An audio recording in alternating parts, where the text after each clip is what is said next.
ఇవాళ దేశంలో దొంగలు పడ్డారో లేదో కానీ భారతీయ జనతా పార్టీలో మాత్రం తెలుగుదేశం పార్టీ దొంగలు పడ్డారనేది మీరు గమనించుకోవాల్సిన ఢిల్లీ వాళ్ళందరినీ కూడా గమనించుకోమని చెప్తున్నాను. ఇవాళ రామోజీరావు ఏదైతే రామోజీరావు చట్ట వ్యతిరేకంగా ఆర్థిక అక్రమాలు చేసి తప్పుడు పనులు చేశాడో ఆయన చేసినటువంటి తప్పుల్ని పాపాలని లేదా చంద్రబాబు నాయుడు గారు చేసినటువంటి జనం సొమ్ము లూటీ చేసినటువంటి పాపాలకు కానీ అధికారులు ఎవరెవరైతే చర్యలు చేపట్టారో ఈ లిస్టులో వాళ్ళందరూ ఉన్నారు.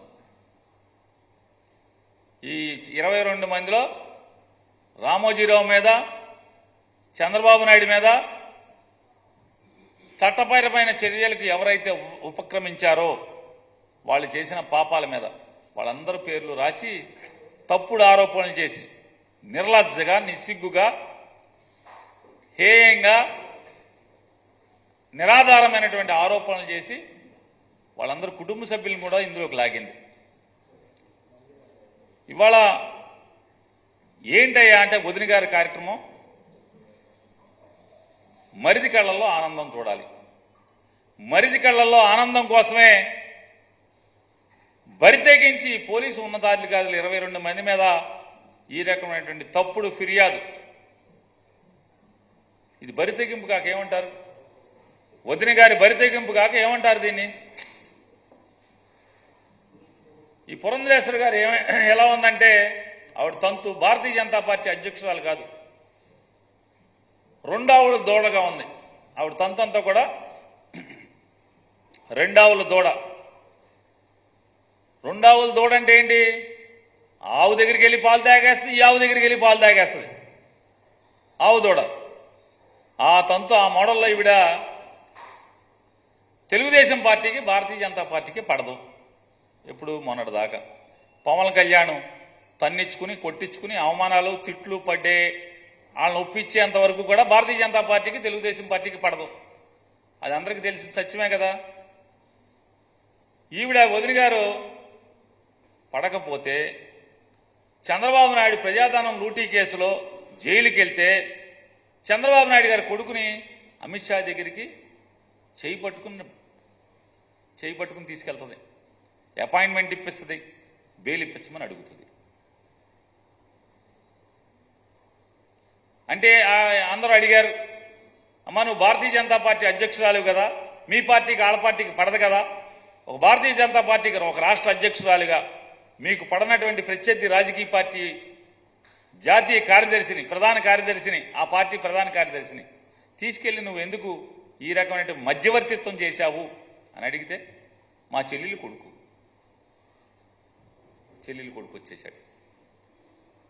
చెల్లెలు కొడుకుని తీసుకెళ్లాను, తండ్రి డబ్బులు తినే జైల్లో ఉన్నాడు, అందుకని మా చెల్లెల్ని కొడుకుని బెయిల్ అడగడానికి తీసుకొచ్చాను.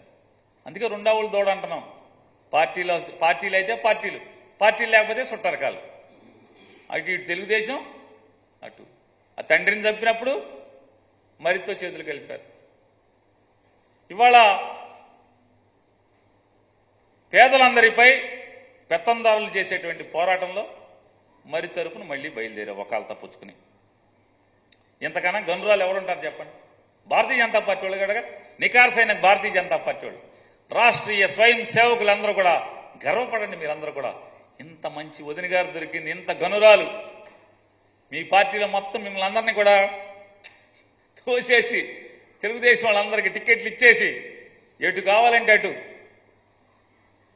తెలుగుదేశం పార్టీ కార్యదర్శిని తీసుకెళ్లి బెయిల్ కోసం మీ పెద్దలతో కలపగలదు.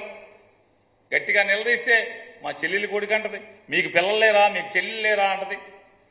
అటువంటి గనురాలు ఈవిడ. పేర్ని నానిగా కృష్ణా జిల్లా వైఎస్ఆర్ కాంగ్రెస్ పార్టీ అధ్యక్షుడిగా ఈ రాష్ట్ర ఎన్నికల నిర్వహణ ముఖ్య అధికారిని నేను ప్రశ్నిస్తున్నాను. ఈ ఆంధ్రప్రదేశ్ రాష్ట్ర ఎన్నికల నిర్వహణ ముఖ్య అధికారి గారిని నేను ప్రశ్నిస్తున్నాను. భారతీయ జనతా పార్టీ ఆంధ్రప్రదేశ్ శాఖ అధ్యక్షురాలు ఈ రకంగా బరి తెగించి నిరాధారమైనటువంటి ఆరోపణల్ని నిష్పక్షపాతంగా ఎన్నికలు నిర్వహించవలసినటువంటి మీకు ఇటువంటి లేఖ రాస్తే ఎందుకు మీరు ఊరుకుంటున్నారు? నోరు మెదపకుండా, పెన్ను కదపకుండా మీరు ఎందుకు మాట్లాడకుండా ఊరుకుంటున్నారు? మీరు